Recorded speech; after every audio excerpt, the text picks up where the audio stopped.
তন্ত্রমন্ত্রের ধ্বজাধারীদের সাথে চলে দিন প্রতিষ্ঠিত হবে, দিন বিজয়ী হবে।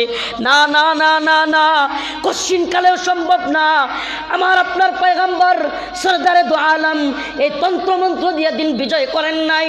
গোটা পৃথিবীতে 1 ইঞ্চি ভূমি দেখাতে পারবেন না যেটা তন্ত্রমন্ত্রের মাধ্যমে বিজয়ী হয়েছে। ইসলাম তো বিজয়ী হয়েছে কোরআন সুন্নাহর মাধ্যমে, দাওয়াত এবং জিহাদের মাধ্যমে। আজও যদি কোরআন সুন্নাহর পথে কেউ চলে, দাওয়াত এবং জিহাদের পথে কেউ চলে, তন্ত্রমন্ত্রের ধ্বজাধারীদেরকে বাদ দেয়, ইনশাআল্লাহ সুম্মা ইনশাআল্লাহ বলতে পারি বিজয় আমাদেরই হবে।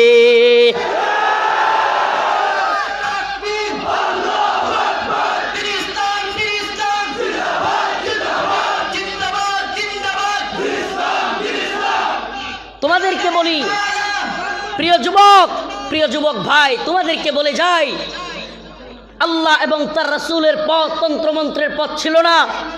সাহাবায়ে কেরামের পথ তন্ত্রমন্ত্রের পথ ছিল না। আইম্মায়ে মুজতাহিদিন সালফে সালিহিন কিংবা ইমামগণ কারো পথ এই পথ ছিল না। এই পথ আল্লাহ এবং রাসূলের পথ নয়, সাহাবায়ে কেরামের পথ নয়।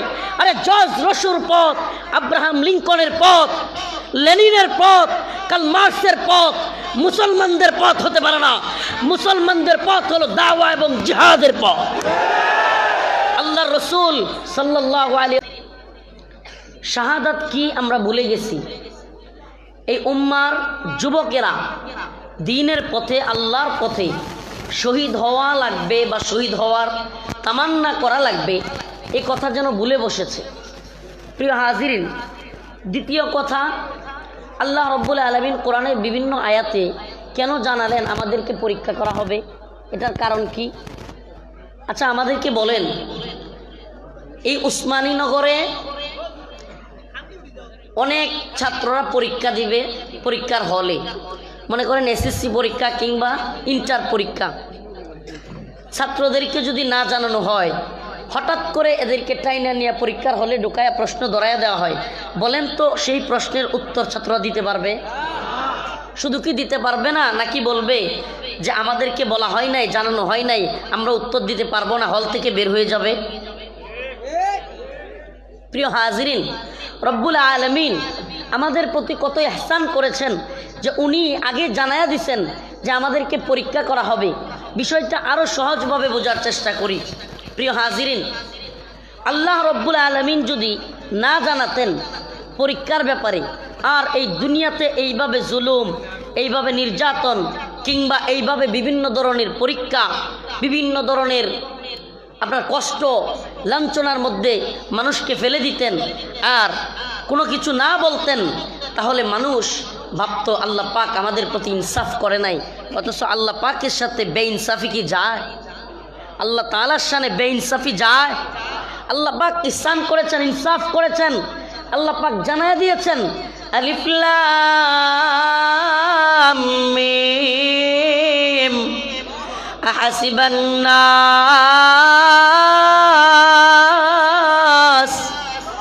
আইয়ুতরাকু আইয়াকুলু আমান্না ওয়া হুম লা ইফতানুন।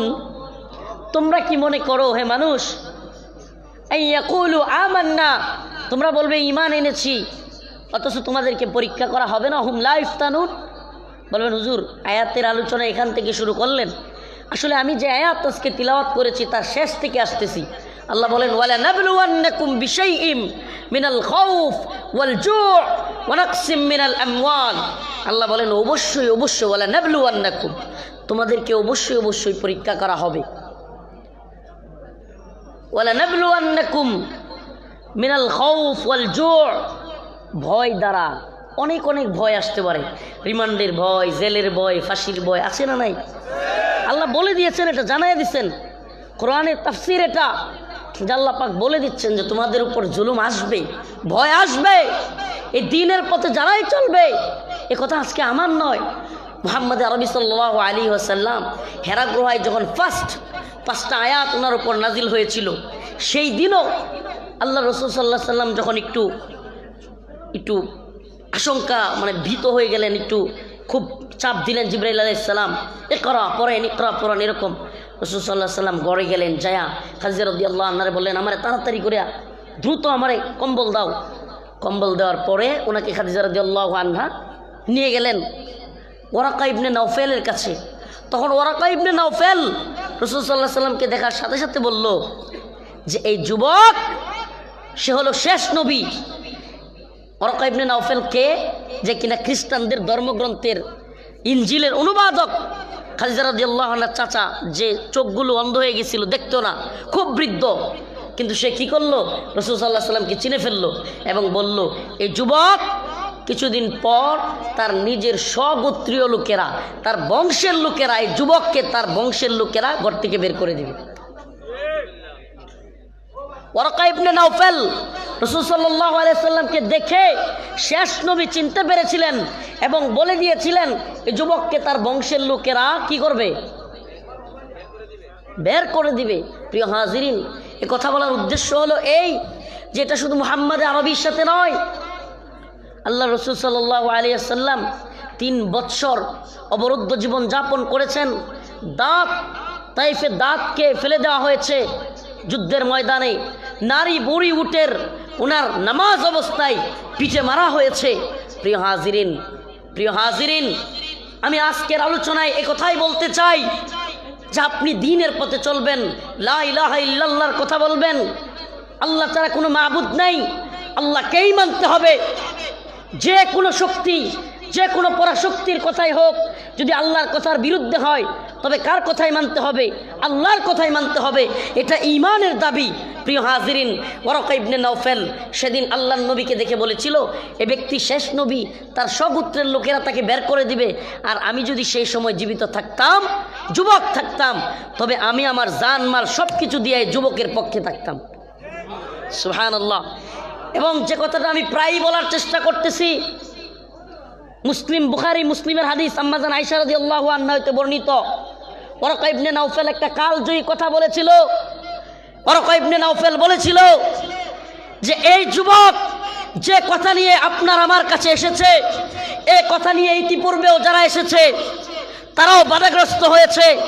এই যুবক মুহাম্মদও বাধাগ্রস্ত হবে, তার পরিবারের, তার সমগোত্রের লোকেরাও তাকে বিতাড়িত করবে। শুধু তাই নয়, এই লা ইলাহা ইল্লাল্লাহ নিয়ে কিয়ামতের আগ পর্যন্ত যারাই আসবে তারাই বাধাগ্রস্ত হবে। অতএব বুঝতে বাকি নাই, কিয়ামতের আগ পর্যন্ত পরিপূর্ণ হকপন্থী যারা থাকবে, বাতিলদের বিরুদ্ধে যারা কথা বলবে, দ্বীনের ঝান্ডাবাহী যারা হবে, তারা কিয়ামতের আগ পর্যন্তই বাধাগ্রস্ত হতেই থাকবে। কথা বুঝে আসছে?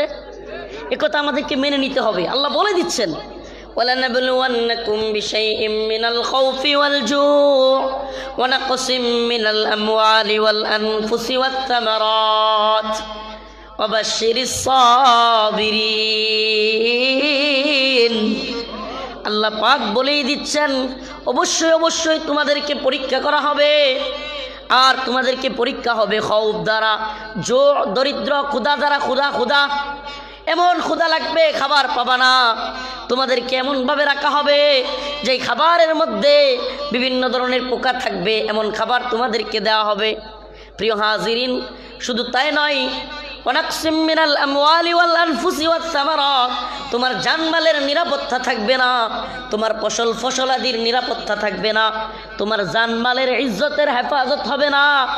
সব কিছুর নিরাপত্তাহীনতা থেকেই তোমাদেরকে পরীক্ষা করা হবে। আর সেই পরীক্ষায় যারা উত্তীর্ণ হবা, মনে রাখবা যারা সবর করবা, ওয়াবাশশিরিস সাবিরিন, আমি আল্লাহ সেই সমস্ত সবরকারীদের সাথে আছি। সবরকারীদের সাথে আল্লাহ আছেন। আর যারা হাই হতাশ করে, এটা কিছু হয়ে গেলেই, টাকা হারাই গেছে, হাই আফসুস করতে করতে মাথায় পেরেশান, আল্লাহ এদের সাথে নাই। কেউ অসুস্থ হয়েছে, হাই পেরেশান, মাথা খারাপ হয়ে যাচ্ছে। সবর করতে হবে, সবর। এই দুনিয়া এমন কিছু নাই যেটা আল্লাহর হুকুম ছাড়া হয়। আল্লাহ পাক যা চান তাই হয়। অতএব মুমিনের বিশ্বাস হলো কোনো কিছু হওয়ার পরে আল্লাহর হাওলায় ছেড়ে দেওয়া। সুবহানাল্লাহ, এটাই সবর। বিশ্বাস করেন কত প্রশান্তি দেয় মুমিন যখন এটা চিন্তা করে যে আমার মালিক আমার ছেলেকে নিয়ে গিয়েছে, আমার মালিক আমার বাবাকে নিয়ে গিয়েছে, একথার চিন্তা যদি সে করতে না পারতো, তাহলে আমেরিকার মতো কিংবা অন্যান্য ইউরোপ আমেরিকার কান্ট্রিগুলোর মতো পাগলাগারদ অনেক থাকতো, মুসলিমও এমনভাবে সমানে পাগল হয়ে যেত। কিন্তু আলহামদুলিল্লাহ সুম্মা আলহামদুলিল্লাহ, মুসলিমরা বিপদগ্রস্ত হলে শুকরিয়া আদায় করে। রাসূল সাল্লাল্লাহু আলাইহি সাল্লাম বলেছেন যে মুমিনের দুইটা জিনিসই এত অবাক লাগে আমার, যে মুমিন যখন কষ্টের মধ্যে পড়ে সবর করে আল্লাহ পাক প্রতিদান বাড়ায় দেয়, আর মুমিন যখন কোনো কিছু পায় নিয়ামত প্রাপ্ত হয় তখন সে শুকরিয়া আদায় করে, আল্লাহ তাআলা তখনও প্রতিদান বাড়ায় দেয়। প্রিয় হাজিরিন, আজ আমরা সবরকারী হব, আজ আমরা পরীক্ষাগ্রস্ত হব, একথা আমাদের জানা। তবে পরীক্ষা আমরা চাইব না। আমরা কি পরীক্ষা চাই? আমরা পরীক্ষা চাই যে আমাদের ফাঁসি হয়ে যাক, এই দুনিয়ায় লাঞ্ছিত জীবনযাপন করি। আসলে এই দুনিয়ায় লাঞ্ছনা দেওয়ার মালিকও কোনো ব্যক্তি না, এই দুনিয়ায় বিজয়ী করার মালিকও কোনো ব্যক্তি না। ওয়াতুইজ্জু মান তাশা ওয়া তুযিল্লু মান তাশা বিয়াদিকাল খায়র ইন্নাকা আলা কুল্লি শাইইন কাদির। সুবহানাল্লাহ। ওয়াতুইজ্জু মান তাশা, ইজ্জতের মালিক কে? আর একটু আস্তে কোন।